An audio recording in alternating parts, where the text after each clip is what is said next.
வாழ்வில் வார்த்தை ஊழியங்கள் வழங்கும் இன்றைக்கான இறை வார்த்தை. நம் இரட்சகரின் இணையற்ற நாமத்தில் வாழ்த்துக்கள்.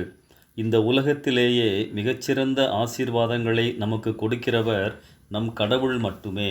எல்லோருமே ஆண்டவருடைய மிக சிறந்த ஆசீர்வாதங்களை பெற்றுக்கொள்ள விரும்புகிறோம். ஆண்டவர் நம் தேவைகளை சந்திக்கிறார். திசை தெரியாமல் நிற்கும்போது வழிகாட்டுகிறார். சோர்ந்து போன நேரங்களில் பலப்படுத்துகிறார். இந்த உலகம் என்னை கைவிடும்போது என்னை தூக்கி எடுக்கிறார். என் விரோதிகளின் மத்தியில் என்னை உயர்த்துகிறார். இந்த உலகில் தைரியமாக வாழ அனுதினமும் பலப்படுத்துகின்றார். புதிய நம்பிக்கையை கொடுக்கிறார். இவைகள்தானே ஆசீர்வாதங்கள். இவைகளை எந்நாளும் ஆண்டவர் செய்கிறார். ஆனால் இவைகளை யாருக்கு செய்கிறார்? யாரையெல்லாம் அவர் ஆசீர்வதிக்கின்றார்? முதலாவது, தேவனுடைய பிள்ளைகளை ஆசீர்வதிக்கிறார்.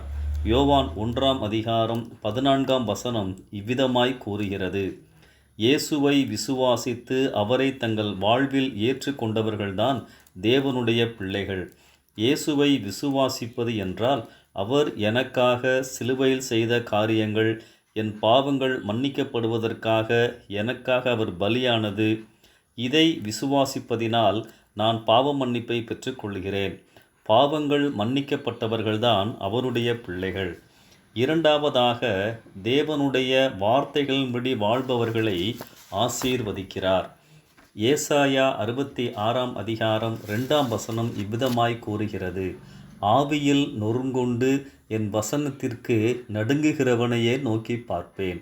அப்படியென்றால் அவருடைய வார்த்தைக்கு முக்கியத்துவம் கொடுத்து அந்த வசனத்தின்படியே வாழ வேண்டும் என்ற உணர்வு. கர்த்தரின் வார்த்தைகள் நம் கரங்களில் உண்டு. அதன்படி வாழ்பவர்களைத்தான் தேவன் ஆசீர்வதிக்கிறார். மூன்றாவதாக, தேவனின் விருப்பத்தின்படி தம் வாழ்க்கையை அமைத்து கொள்ள விரும்புகிறவர்களையே ஆசீர்வதிக்கிறார். வேதத்தில் அவருடைய பிள்ளைகள் அவருடைய விருப்பத்தை தங்கள் வாழ்வில் அறிந்து அதன்படி வாழ வேண்டும் என்பதை உணர்த்தும் பல வசனங்கள் உள்ளன. தேவனுடைய சித்தத்தின்படி செய்கிறவனோ என்றென்றைக்கும் நிலைத்திருப்பான். 1 யோவான் 2:17. மத்தேயு 7:21 பிதாவின் சித்தத்தின்படி செய்கிறவனே பரலோக ராஜ்யத்தில் பிரவேசிப்பான் என இயேசு தெளிவாய் சொல்லியிருக்கிறார். பவுலும் விசுவாசிகள் தேவனுடைய சித்தத்தை அறிகிற அறிவினால் நிரப்பப்பட வேண்டும் எனவும் ஜெபிக்கின்றார். இந்த காரியங்களெல்லாம் நம்முடைய வாழ்க்கையில் ஆண்டவருடைய சித்தத்தையே செய்ய வேண்டும் என்று சொல்லி அவர் விரும்புவதை காட்டுகின்றது. பிரியமானவர்களே, வேதம் காட்டும் வழிகள்தான் நமக்கு தேவையானது. இந்த 3 காரியங்களும் நம் வாழ்வில் எப்போதும் காணப்படும்போது கர்த்தரின் பிரசன்னம் நம்மோடு இருக்கும், நம்மை நிரப்பும், வழி நடத்தும், பலப்படுத்தும். இவைகள்தான் வேதம் காட்டும் வாக்குத்தத்தங்கள்.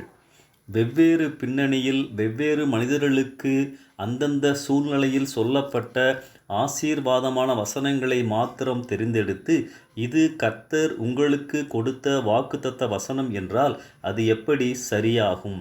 அந்த வசனம் யாருக்கு பொருந்தும்? வாக்குத்தத்தம் என்ற பெயரில் ஏமாறுகிறோம், ஏமாற்றப்படுகின்றோம். வசனங்கள் மந்திரம் போல செயல்படாது. அதை வாசிப்பதாலோ அநேகருக்கு அனுப்புவதாலோ எந்த பயனும் இல்லை. வாக்குத்தத்தம் அல்ல, தேவனுக்கு முன் நம் வாழ்க்கைதான் இப்போது முக்கியம். தேவன் அவருடைய பிள்ளைகளை எந்நாளும் ஆசீர்வதிப்பார், ஆசீர்வதித்து கொண்டுதான் இருக்கிறார். விசேஷித்த நாட்களில் சில உற்சாகமான ஆசீர்வாதமான வசனங்களை எடுத்து தியானிக்கலாம். இந்த ஆசீர்வாதங்களை பெற்றுக்கொள்ள என்ன நிபந்தனைகள், என்ன ஆண்டவர் நம்மிடத்திலே எதிர்பார்க்கிறார் என்று ஆராய்ந்து பார்க்கலாம், தவறில்லை. ஆனால் இந்த வசனத்தை உங்களுக்கு இந்த மாதத்திற்கென்று கர்த்தர் கொடுத்தார் என்று கூறுவதும் அதை நம்புவதும் வேதத்தின்படி சரியானது அல்ல, சரியான ஆவிக்குரிய அணுகுமுறையும் அல்ல. கர்த்தர் தம்முடைய பிள்ளைகளை எந்நாளும் ஆசீர்வதிக்கிறார்.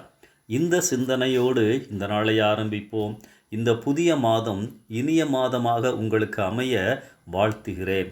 ஆமென்.